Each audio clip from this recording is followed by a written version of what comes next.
Reverend Magic Man, the tennis preacher, the tennis prophet, tennis psychic, coming back at you again with a continuation of this little tennis prophet going back and forth with the Nadal fans.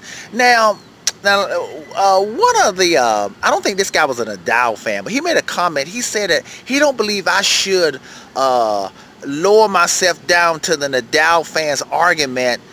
And but no, I want to say something to this guy. It's not lowering myself down. No. I believe that this is good. This is all good. Nobody's hating each other personally or nothing like that. And this right here, I like how the Nadal fans are coming back at me, whether they are accurate or not. What it does is, you remember I told you all, I want to do a greatness series. A lot of people don't understand how to measure people's greatness and how to compare different people's greatness. So I like this debate. I like this discussion. And so remember I told y'all, Nadal winning 16 majors was significant. Him winning or losing. And what it does is opening up all these greatness debates again. Like, can the Djokovic catch Nadal? How far is Nadal above Pete Sampras? Or is he equivalent to Pete Sampras? Or will Nadal catch Federer? So these discussions are good. Now, a Nadal fan put a comment below on my last video. I think it was the last one. He said, well, he was trying to belittle Federer's majors that he won. He said, well, Federer's, the majors he won was not as tough as the majors that Nadal won. And so, and he threw out some players like Roddick and Leighton Hewitt. Like, those guys are not really good. Those guys was good in their era, during their day, during that level of play, they were good. But that's okay. So, well, this is what I want to say to that Nadal fan. Well, if you saying that Federer's era, if you're trying to say that Federer's majors that he won was of some lesser value than Nadal's slams or the Djokovic slams, well, listen, man, if you don't know, Nadal won 4 French Opens during the Federer era.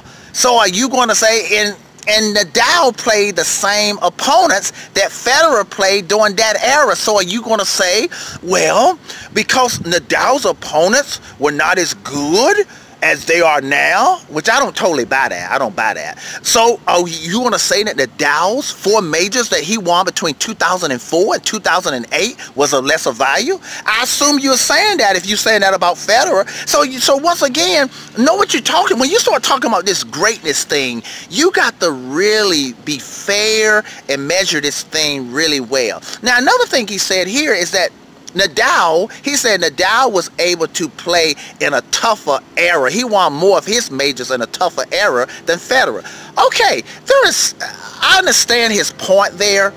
And I could say there could be some truth if you saying the Djokovic highest level was high. Of course, the Djokovic highest level is higher than the guys back then. But man, listen, there's an error in that too, because listen, man, if you forgot, this year, 36-year-old Federer, he went beyond what Nadal did 3 or 4 years ago. Federer, as a 36-year-old man, he won 2 majors. And had he not got hurt, most experts and even Nadal fans thought probably he would have won the U.S. Open and regained the #1 spot as a 36-year-old man.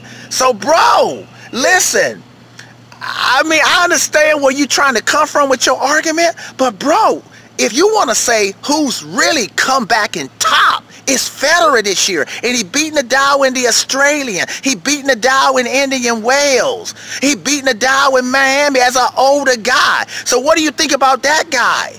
That's what you call topping the level as an older guy. So like I said before, people, it's good to comment. I would love for people to comment, but hey, this greatness debate, man, just be fair and really be fair to everybody. That's the only thing I ask people to do.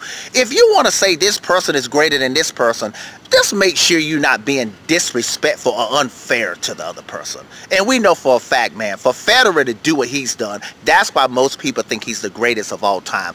Just for this reason, as a 36-year-old man, he won 2 majors.